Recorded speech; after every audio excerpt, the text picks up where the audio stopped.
All right, everybody, thank you for joining me for another episode of the Grow Rogue podcast. Today I'm joined by Elena Pinakatt, and I'm super excited to have this conversation. Elena has a ton of experience on both the B2C side and B2B. That's one of the things we're going to talk about today. But before I get into all that, Elena, thank you so much for being on with us today. Thank you. I'm excited to be here.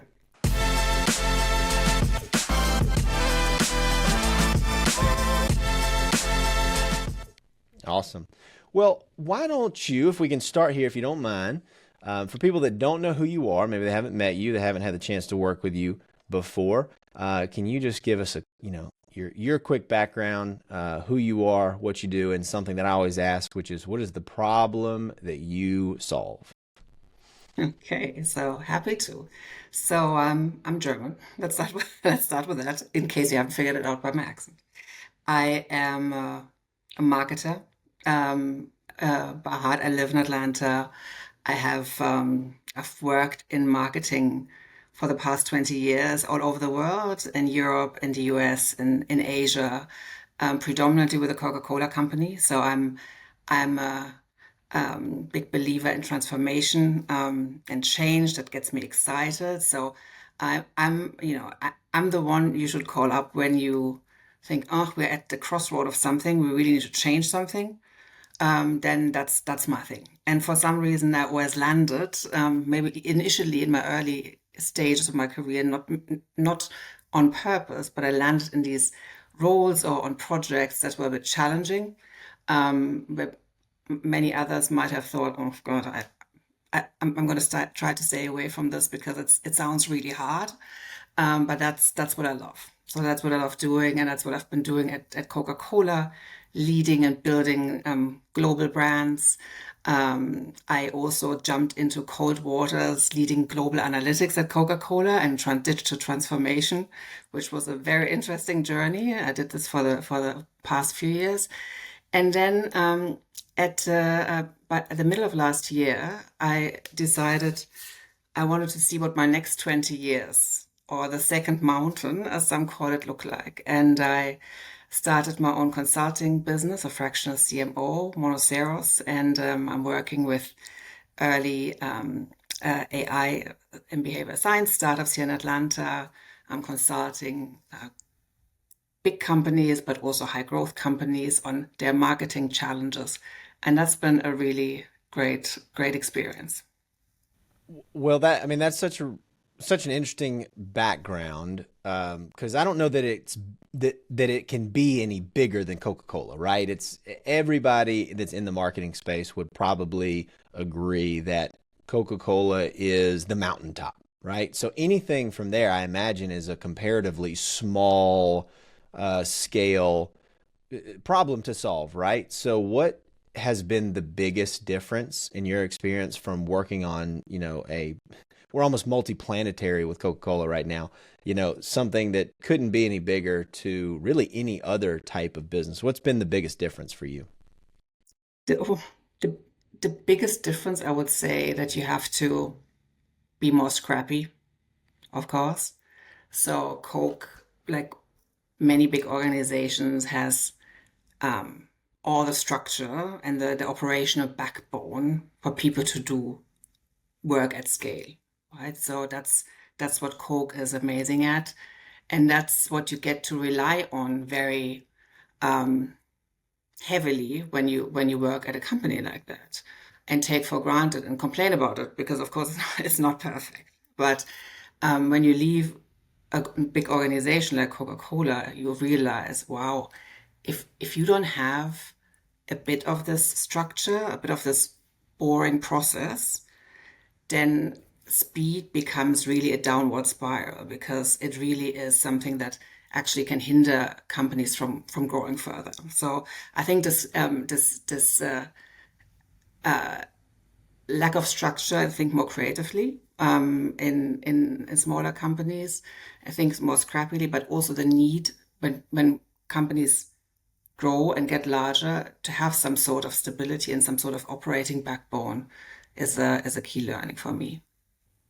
So that is interesting that you say that about speed, actually, because I think there are these two competing forces in, especially like a high growth, maybe it's a growth stage startup or even just a small business that's in a growth stage, is everybody wants to move fast. It's all about speed. We want to move fast. And there's that famous, what was it, the Mark Zuckerberg thing back at early Facebook of move fast and break things. And that all sounds really fun and exciting and noble to say we're going to move super fast. But in our experience, you can't do that if you're not prepared to deal with the downsides of moving too fast, right? If you don't build a structure, if you don't incorporate a systematic approach to it. So, how have you managed to make sure both of those exist? You're in a scrappy, fast-moving, smaller business scenario, but you've got all of that. I would imagine that from your background, you bring a lot of that structure to the table. How has that helped you? What have you experienced that maybe was a little bit of a maybe a learning experience? What has been your take on that? It's a great question because I'm experiencing this right now. So I'm working with a company. It's a high growth company, and I was asked to help with the innovation process. And the initial brief, the one line brief was, it needs to be faster. We're so slow. And when I started talking to the teams, I realized they are already really fast running. The thing is, they're not running in the same direction. They're running in all directions. And it's a little bit like you're running a marathon made up of 100-meter sprints. It's unsustainable. And I think this is where this move fast and break things, it really hurts teams if there is no structure. What happened in that particular company was that it had significantly grown, and it had, in the past 2 years, and it had completely the ambition grew larger than the operating backbone. So they were still operating on a small scale startup, and that worked for a long time. But all of a sudden, with more markets, bigger portfolio, bigger consumers, more consumers or customers, that was no longer possible. That didn't make any sense. So the team felt really exhausted. They loved the work, but they said, we can't keep running like this. And for me, the key is to balance this, right? We don't want people, especially in smaller startups or growth companies, we don't want them to lose that scrappiness and that speed, and that's what they love to do. But in order to allow them to keep moving in a fast way, you have to put some sort of structure in place. And that is actually not hindering, that's actually helping, because rather than everybody running in all sorts of different directions because there is no system at all, people can actually run in the same direction and do more a relay versus 100-meter sprints and all different ones. So structure can really just simply enable speed versus preventing it from happening. So that I would agree, especially at a general level, right? That you can actually encourage the better, we'll say the better aspects of moving fast, and discourage, or I guess decrease the amount of those downsides as long as there's a structure to it. Hey, we're going to move fast, we're going to do these things, but we're going to adhere to this, reporting or this communication cadence, or things are going to be held to this particular standard. You mentioned something in our first conversation that I want to touch on, and I think this flows really nicely, or what we were just talking about flows nicely into this topic. It's this concept of this, building a high performance team, and that, maintaining that, the term you use is psychological safety. Can you define that and then explain exactly what that means in the context of building a high performance team? Psychological safety in its essence just means that people are not afraid to try new things. And in order for them not to be afraid, you have to build a certain foundation of trust. Which is why, for example, if you go to extreme into the go fast and break things, what tends to happen with teams is, and I've seen this in this recent example, but also previously or on my own teams, that people might like each other on an individual level, but they no longer trust the other department because they're not running in the same direction. And that gets really destructive very, very quickly. And then the psychological safety is lost and everyone is just in their own survival mode. So as a leader, especially in my previous role, where I had a large team and my team was 150 people across 30 markets, and most of us were remote for the longest time. It was really important for me to build the psychological safety. Otherwise, I knew we wouldn't have been able to perform on a high level. And that was leading with humility, being okay with the things that I didn't know, which was easy in my case because I really didn't know a lot of analytics. So because I was a marketer, so I had to come in and be quite humble from the get-go because I had to rely on my team for analytics and data science. I knew the output, what the output that I wanted, but I didn't know the details of how to get there. So that was very a really good lesson in leadership, and I think this humility helped me establish a foundation of trust with the team, where we also agreed we can experiment, we're supporting each other. So, what are the rules of engagement on the team? What is okay? What does failing look like? And is that okay? And how do we define that? Encouraging everyone to experiment, but making sure that you always have their back. Yeah, we always talk about we need to celebrate failures, but then oftentimes when it happens, people get into a lot of trouble, and with that you lose credibility and trust faster than you can say trust or credibility. So, building this foundation of trust, leading with humility, taking the time to get to know your team really well and what makes them tick, making sure that you work together well as a team and build on each other's strengths, and celebrate wins, create a sense of belonging, all these things where, besides the huge amount of work that we had to do, where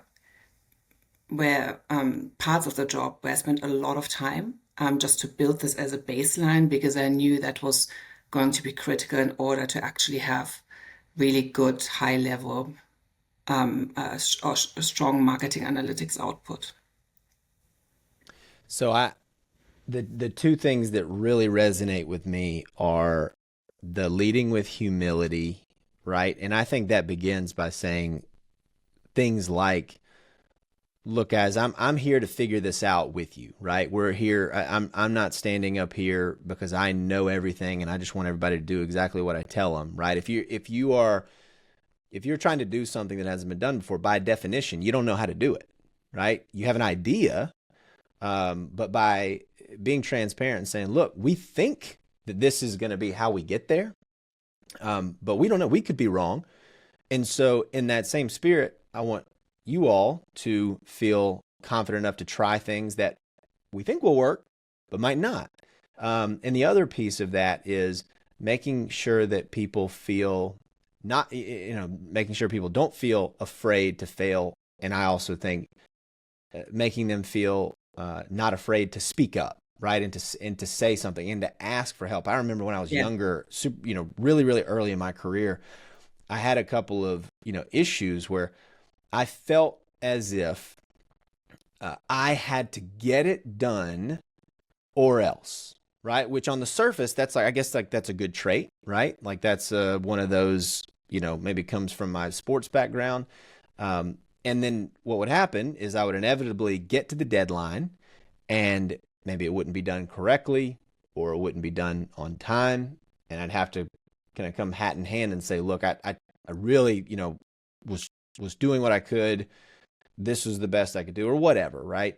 And then the feedback I got was, if you had just spoken up much sooner, we could have given some direction, that would have helped us get a better outcome. And so I had to learn that early collaboration actually is a whole lot more. It's a lot more well received than just trying to hammer it out all on your own. So creating that environment where people don't feel afraid to screw up, they also don't feel afraid to speak up. And if you've got a leader that's leading from a place of humility rather than a place of pride and what we call in the South just being a know-it-all, right? Then I think you put your team in a position to do those things that have never really been done before. Is that what I mean? Are we tracking? Are we on the same page there? I feel Yeah, like yeah, that's it's yeah. absolutely. And I love your personal example. I would say that it sounds so easy, right? And it's so hard because from my experience, I when you think about when you talk about leading with humility, in my case, I didn't really have a choice because I couldn't really convince my team of data scientists that I was a scientist. So I had to say, here, I'm good at that. I contribute strategy, business strategy, but you guys are the data science experts, the analytics experts. So I had to lead with that. It forced me in that position. Had it been a regular marketing role, for example, it probably would have been harder to be humble about the things that I don't know, right? Because we all grow up trying to accumulate knowledge, and when you get to a certain seniority level, you feel like you don't need to know these things. And I've seen this in my previous organization a lot, where leaders said, for example, my team needs to learn how to pull the numbers themselves on their marketing analytics dashboards, but they would not in a million years attend any training. They didn't know how to do this themselves because they were probably a little bit shy and embarrassed that this was stuff that they were not comfortable and great at. So this humility, I think, is we always talk about it as if it's easy, but it's really hard. And the second piece was about allowing people to speak up. I think that's so important what you said. I fully agree with that. And sometimes people misunderstand silence as agreement, and nothing could be further from the truth, right? So if you have a team, you share a topic, and the team doesn't react to this at all, and you think, oh, it's good, they all agree, then you really have a problem. So it's a really important, it's a good measurement of, is this actually a trusting environment? Are people comfortable to speak up, to say some unpleasant things maybe? So yeah, I fully agree. Yeah, I think that freedom to communicate, uh, and that's got to be a signal for leaders. Hey, if I'm not getting communication, there might be some of that fear that's Mm. causing the mistaken agreement. So that's a really good point that you make there. I want to transition a little bit because I'm super eager to pick your brain about a topic we uncovered in our first conversation, which was balancing global scale and local relevance. I know coming from your Coca-Cola background, that has to be something that was hugely emphasized. How have you? I guess let's talk about that for a second, and then what I'm curious about is how do you translate that into maybe another brand that might even be a B2B brand or software or something like that? Let me ask you a question. What do you think in terms of global scale and local relevance? What do you think is the common perception or understanding? So the way I would describe that, just intuitively, is a brand that can be anywhere, but has to have enough of an impact on a local level to get the people who are actually, there to make a decision to purchase, right? And so, I mean, you think about something that is something that has to be consistent globally, but still, and if we're using the Coca-Cola example, right, you can buy a Coke anywhere in the world, but it has this unique, at least, for me historically and personally, it has this uniquely Southern, almost nostalgic effect, which is insane to think about, right? Like, how is something that has, is literally globally available, how does it feel so locally nostalgic, and it feels like something that belongs to us? And I mean, I went to Emory University. Coca-Cola is like, it built the place, right? And so for me, it feels like it's part of my heritage in a way. But that's probably something that's shared by about a billion people. So that's the biggest example of that. And so I'm fascinated, one, to hear what you think of my definition there, and two, like, is that Love it. something that is transferable to another brand? So I love this. You're probably closer than many consumers, I would say, because you are really literally here in Coca-Cola's backyard. But, but you're right. And I would say Coca-Cola is a very unique brand. Yeah.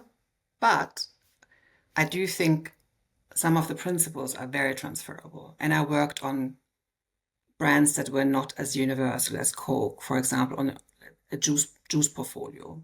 Minute Maid is a global brand, is in 50 plus markets, is uh, loved in Vietnam and in the US. So the way I would think about it is obviously Coca-Cola is a masterclass of managing this tension, right? So it's really about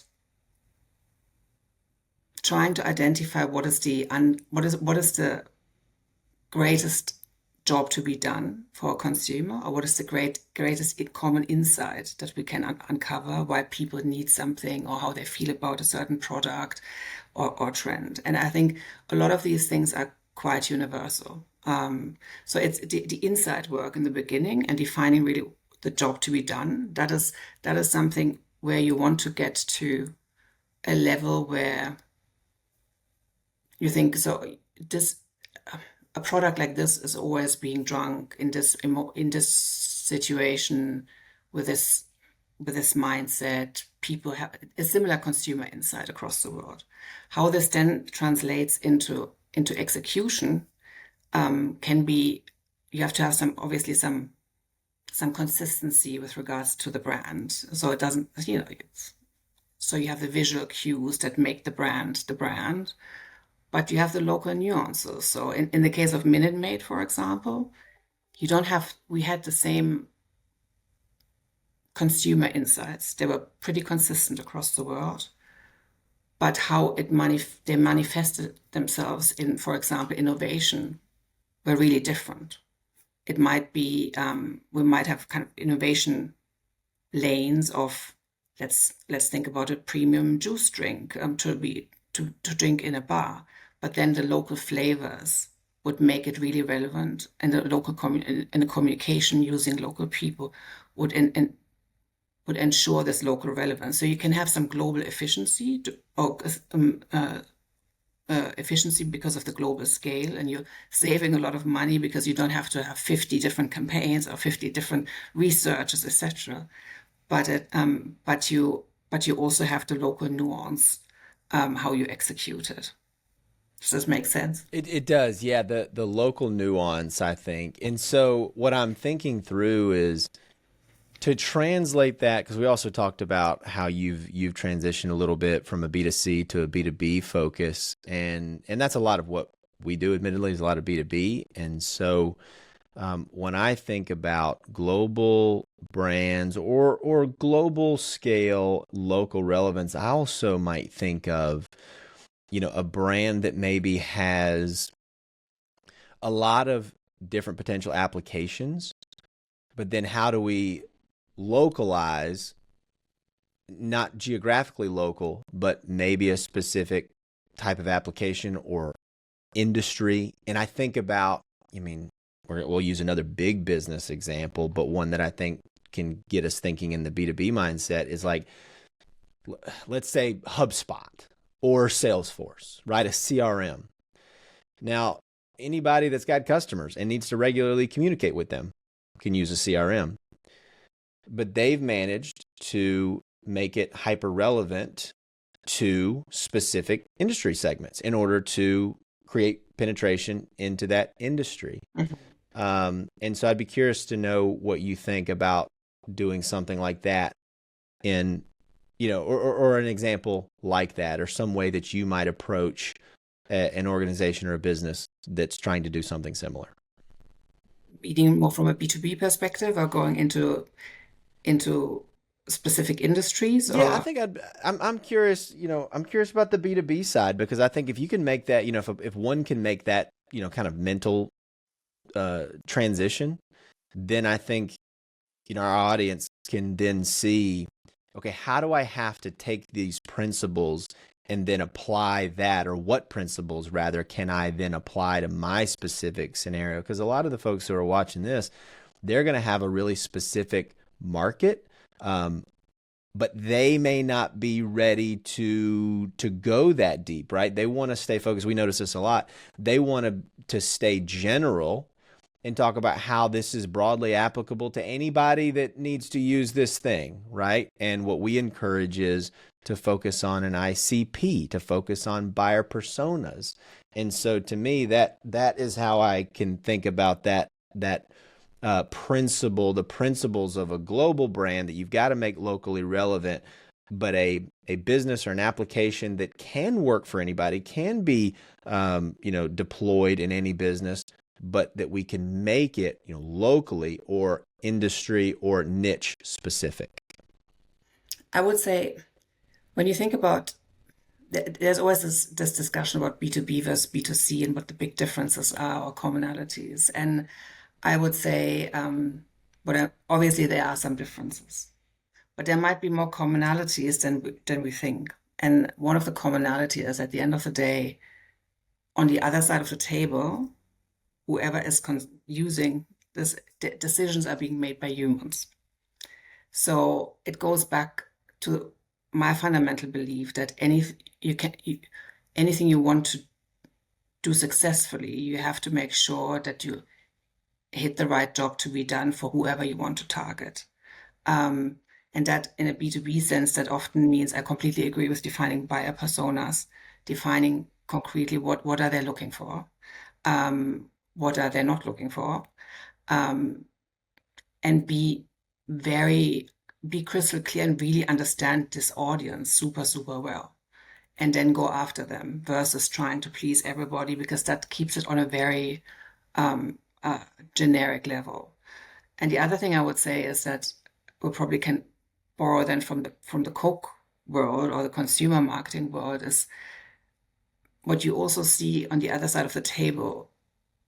B2B, yes, it's more technical. You have more maybe complex portfolios, more technical features, but oftentimes we don't spend enough time defining this job to be done, so it stays on a high level of very rational technical features that might work for a certain period of time, but in order to really accelerate the trajectory, there's an opportunity to dial up some of the emotion on how you communicate your brand or your product to that end user, whether that's B2B or B2C.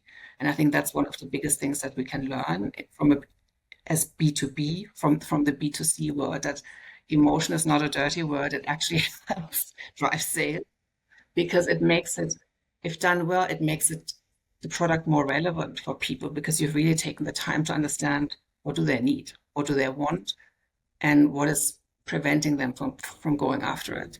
Yeah, well, I mean, I agree. We talk about this a lot, that whether you're B2B or B2C, there's still a person at the other end of that piece of marketing, that piece of content that you have to persuade, lead, you know, uh, convince ultimately to make some sort of a decision that is in their best interest and is in your best interest, right?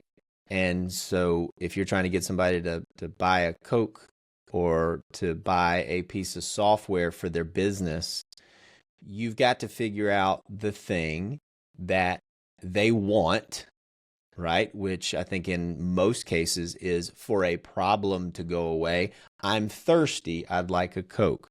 Or we are losing a lot of our prospect data because it's all being stored inefficiently in spreadsheets and on notepads, so we need a CRM, right?